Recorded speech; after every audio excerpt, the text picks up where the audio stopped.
Hey there, everybody. This video is our latest America's Got Talent reaction, and there's a lot to go through from what I believe is a very, very weird 2 hours of television. I don't know exactly what it is that we watched at times. Really questionable decision-making by the judges. Yeah, it was definitely a strange show. I mean, it was sort of switching around formats. Obviously, no one can help what was going on at that time and at this time now. So it was a little bit jarring to move from one where everybody's still at the studio, but no audience. And then I'm watching somebody singing opera on a horse in her backyard. Like, it was very strange. That is the best way to put it. Also, Bello and Annalise Knock have each individually been on America's Got Talent. I've seen them do some stuff on Britain's Got Talent before. Very high caliber act, very dangerous. They're like doing something involving a bike and a high wire in the back. You gave them 5 seconds seemingly, and we had to watch some dude in a chicken outfit for like a good 3 minutes. Yeah, and some guy in his socks dancing around. I mean, when I saw the setup of that, because originally when I heard, okay, some of these are going to be at home, and then I saw the guy catching the arrow in his living room, I was like, okay, it's dangerous, but it's strange, and it's not as exciting as stuff that I've seen before. And then I saw their setup. I'm like, oh man, look at this.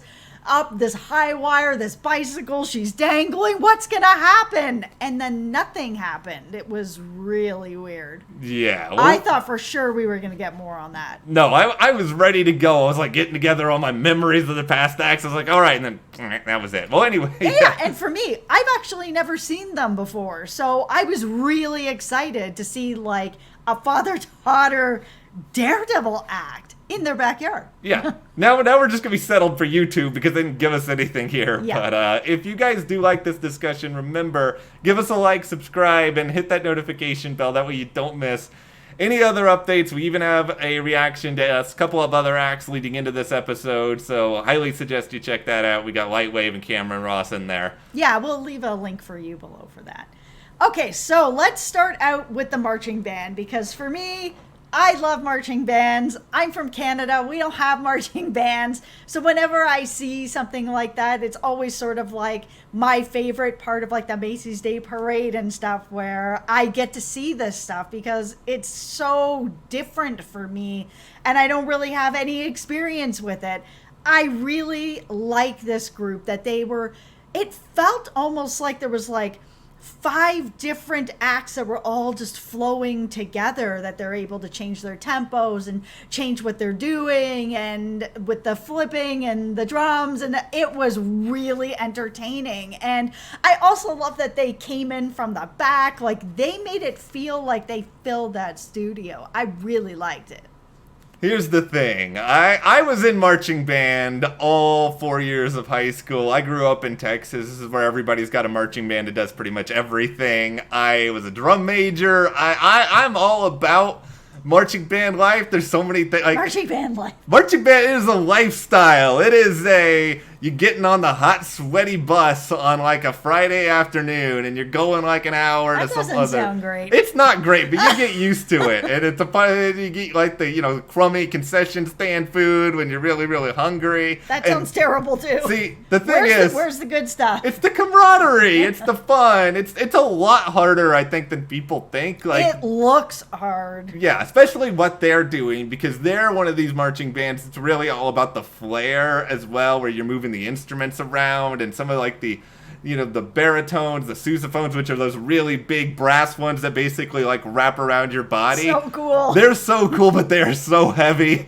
and the choreography on this was really, really good. Yeah, it was cool. It's tough to pull something like this off. I mean, the acoustics in that auditorium, they're not really the best for a marching band. Like, some instruments echoed a little bit louder than some other ones, but I love them. I love that they're on the show. I think their school needs to desperately change their name. I'm not going to get too much into that. I hope the show makes a platform so that they do change that ridiculous name, but I think that they, I want to make this about them. They, as a marching band, are so fun, so energetic, so I'm thrilled that there's a marching band on this show. It makes it seem cool because marching bands growing up, this is where all of us misfits went, and then we would hang out together to avoid being mocked relentlessly by the jocks. That is a true story from my childhood, everyone. Good night. No, we still have more to talk about. Okay, next we're going to talk about Max Major, and he's the magician who was at home, who had us all sitting in front of our TVs doing this, which I've seen before, and when I first saw that, I was like, okay, I've seen this, not just on TV. This is like a magic, sort of like a parlor magic trick, like a very basic magic trick. So I wasn't too big on that one. I'll say this. In terms of the actual quality of the trick, I'm not going to sit here and say it's the most impressive thing that I've seen. It's not.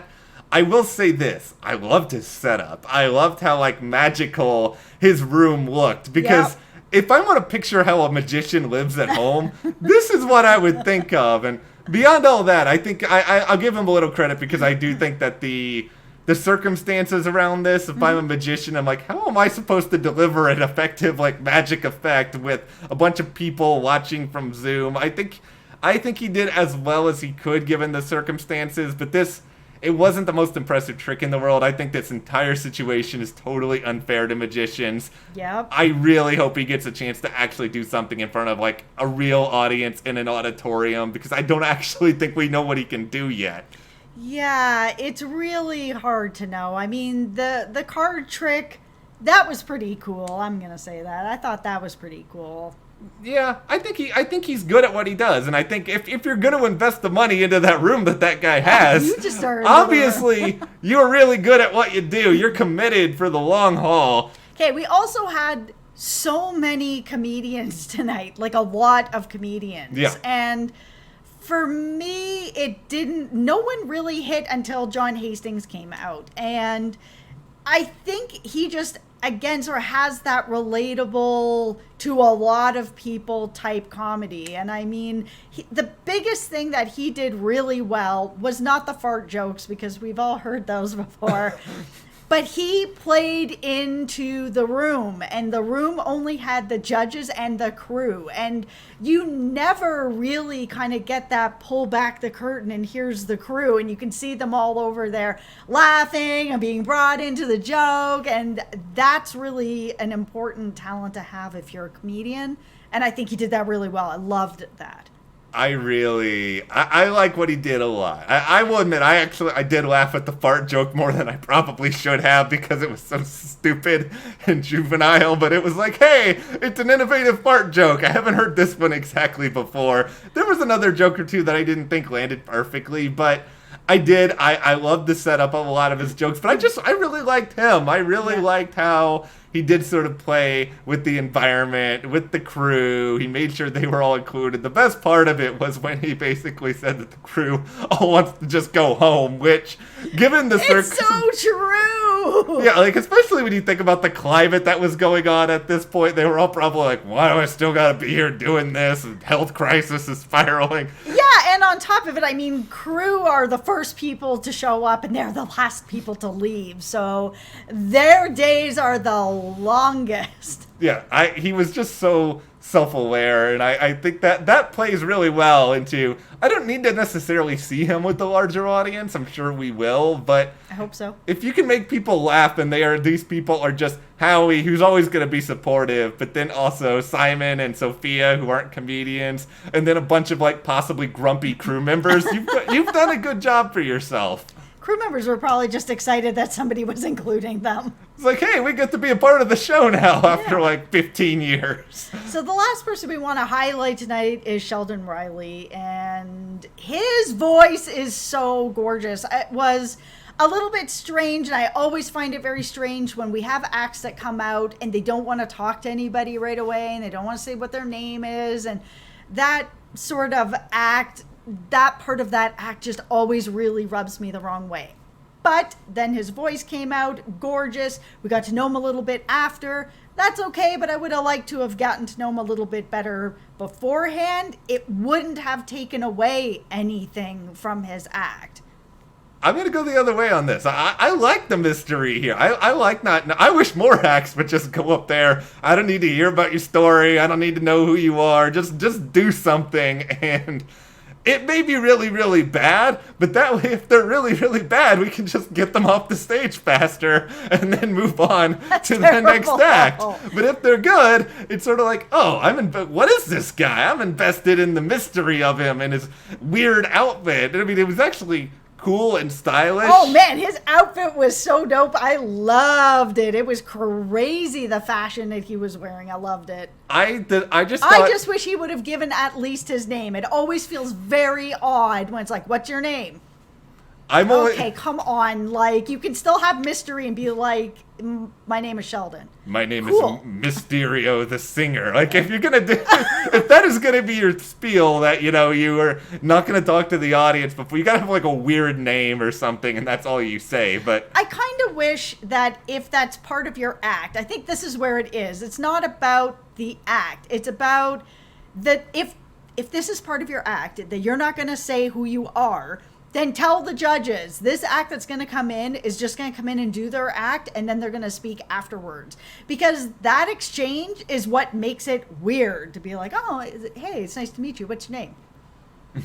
Okay, can you just like all skip over that? Just have him come out, be mysterious, give us his beautiful fashion and his gorgeous voice, and then let's have at it. He was wonderful. He's really good. Like, he's legit one of the best singers I think we have this season, and I really got into what he was singing. Like, I was connecting with him. I think I understood where he was coming from. I cannot dress like that. I do not have even 1/10 of the sense of style that he does, but I do not either, and I wish he would teach me. You can, once all this horrible stuff is done in the world, you can come over here and give us fashion advice. Because please help us, Sheldon. Yeah, he's so. We're 12 minutes in now. Now it's the begging Sheldon to come and help us. And that usually happens once we're past 10 minutes in these videos. It all just goes into weird, crazy town. But no, I think we both really, really like him. I hope that he has other interesting outfits and performances that kind of mirror them, because there's an interesting showmanship with that not anyone can pull off. But we now have a field that is set, and we have a really weird abbreviated judge cuts coming up at some point, and hopefully we'll be able to have live shows or something kind of like that. If you've been following the news, it's really kind of up in the air out here in California. Yeah, and I've seen some of you guys in the comments asking us a bit about that, to kind of break that down a bit, sort of like, what are the judge cuts going to look like? What are the live shows going to look like? The truth is, nobody really knows right now. Things are changing every day, and sometimes multiple times a day. Like, it's just moving so fast, and like, one minute you think everything is going well, the next minute it's not. One day everything is going, the next everything's shut down.